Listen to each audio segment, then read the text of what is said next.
This next video will be a relatively short discussion of the monuments surrounding one of the best piazze in all of Florence, Piazza della Santissima Annunziata. In this video, I'll talk you through how to enjoy the architecture surrounding the square and then how to visit and enjoy the Church of Santissima Annunziata, which was one of my students' very favorite sites to visit during our study abroad. So first off, where's the piazza and why is it so extraordinary? So it's very close to the Galleria dell'Accademia, so it's a really easy visit following your trip to see Michelangelo's David. It's also just to the east of the Convent and Museum of San Marco and to the west of the Archaeological Museum, so all those visits could be really easily combined. On three sides, the piazza is faced with this really nice, consistent colonnade, creating this coherent design that's a bit unusual. There's a number of hotels along the Via dei Servi leading up to the piazza as well. And then also on the western side of the piazza, you'll see some hotels and lodging.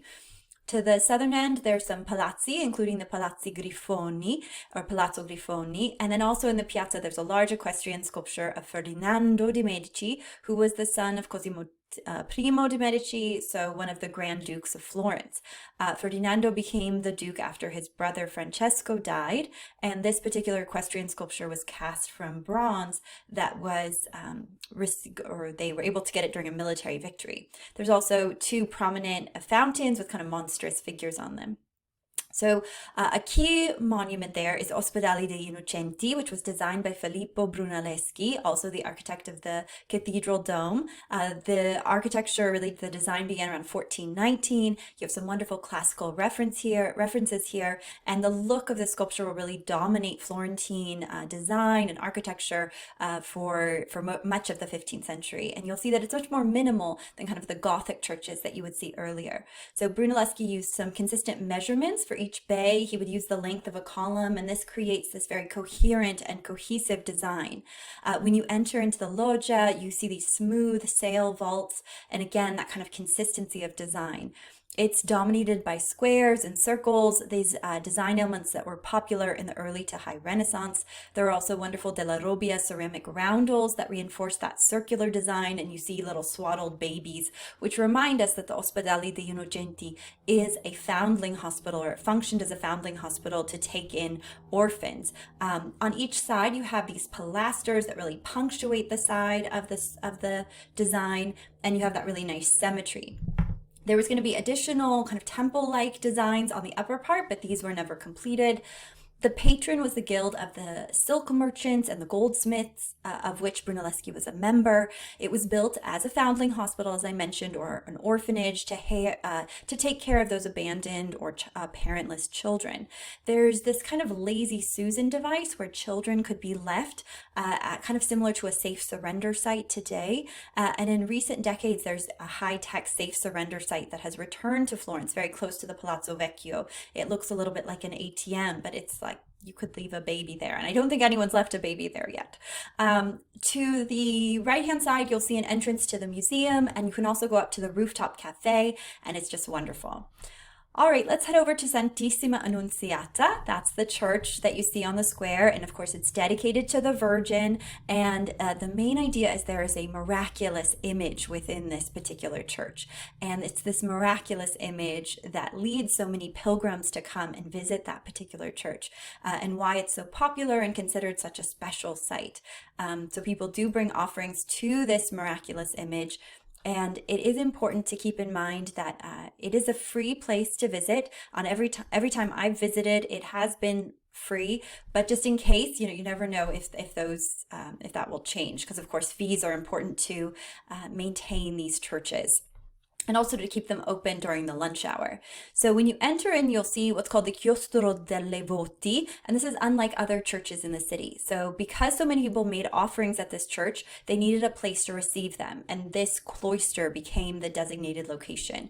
The frescoes unfortunately have faded, but they're wonderful frescoes, but they have been exposed to the elements. They have been recently conserved, and you'll really appreciate their compositions and vivid color. The cloister itself is now enclosed through a glass roof, kind of like a skylight that covers the cloister opening to protect these images. Because Santissima Annunziata functions as an important site of religious worship, there are regular masses. And so it's really important to keep an eye out for a sign letting you know if a mass is in progress before entering the church. And if a mass is in progress, you should probably wait until it's over to enter the church and just enjoy this cloister while the parishioners, until the parishioners exit. It doesn't take too long for these masses to finish up. So the cloister features artwork by great Florentine artists who rose to prominence after the time of Michelangelo. So these artists were Andrea del Sarto, Pontormo, and Rosso Fiorentino. There are useful didactics throughout the cloister, especially in the center.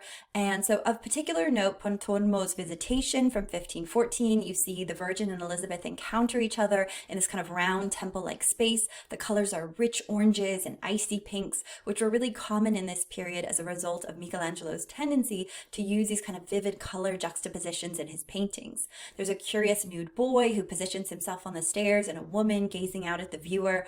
The Virgin and St. Mary, both pregnant, positioning are at the top of the stairs, and they assert their importance. And the Virgin, of course, is just above Elizabeth, speaking to her role as primary protagonist, and the fact that the church is it's the Servite order and was dedicated to the Virgin Mary. So above the Visitation is the sacrifice of Isaac. This is iconography from the Old Testament that reminds the viewer of how God asked Abraham to sacrifice his son Isaac to show his devotion to God. Of course, an angel will stop Abraham before killing his son, but it's a reminder of Christ's crucifixion and God's willingness to sacrifice his son, according to Christian beliefs.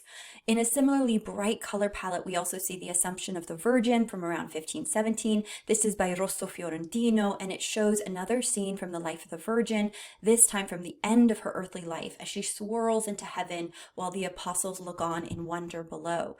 There's vivid reds of the apostles, and these are contrasted with the softer shades of the Virgin, who's supported in clouds and angels. Rosso Fiorentino even flaunts his illusionistic ability with this little bit of green drapery that falls into our space. The last scene to pay attention to is the Madonna del Sacco, the Madonna of the Sack, and that represents the rest on the flight to Egypt from 1525. St. Joseph rests on a large sack, hence the name of the painting, while the Virgin holds this very dynamic or moving Christ child. The whole scene shows an awareness of perspective, classical architectural features, and he's very aware of the viewer, the angle from viewing below. There's a nice sense of balance, and clearly he's seen at least designs from Michelangelo's Sistine ceiling. As the visitor moves into the church, the interior is decorated in a more Baroque style, and this departs from the typical gray and white Brunelleschian style that's so typical in Florence and that you see in churches like San Lorenzo and Santo Spirito. The church contains a miraculous image of the Annunciation that is given a really substantial shrine or tabernacle, making this area of the church so special. It's just to the left as you enter in, and it looks like this enlarged decorative reliquary. The image of the Annunciation is the reason for the name of the church, the Most Holy Annunciation. The miraculous image is believed to have been completed not by the hand of a human artist, but through a miraculous intervention by an angel, which then imbued it with a special significance.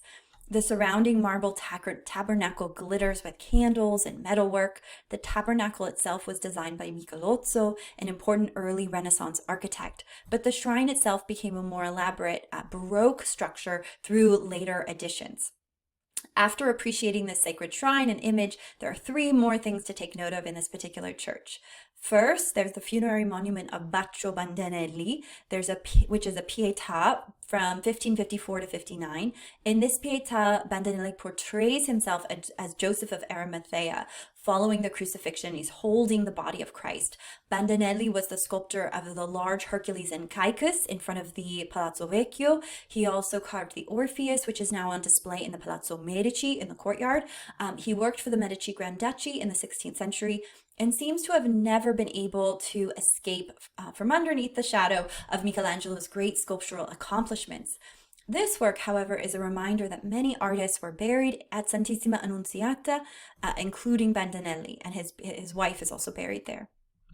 Second, be sure to see the painting of the Resurrection by Bronzino, dating to 1552. You'll want to head to the altar, and then when you can get no farther, you turn left and then kind of left again, and you'll walk behind the altar. In one of the radiating chapels, you'll see an extraordinary painting, a huge painting of the Resurrection with the inscription, Christ triumphs over death, probably added during the Baroque period. You see Christ's slender body in this kind of gentle contrapposto surrounded by angels. He raises his hand also in what appears to be judgment as figures kind of wrestle from their graves.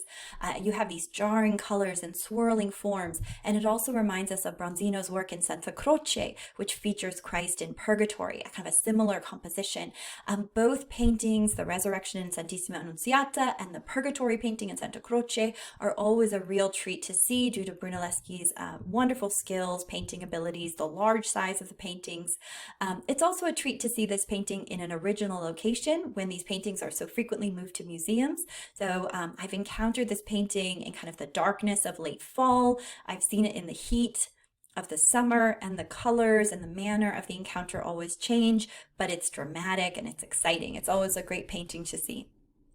And then the final stop, as you go back, you may see an open door that goes out to a large cloister. If possible, feel free to move about the space if that's allowed.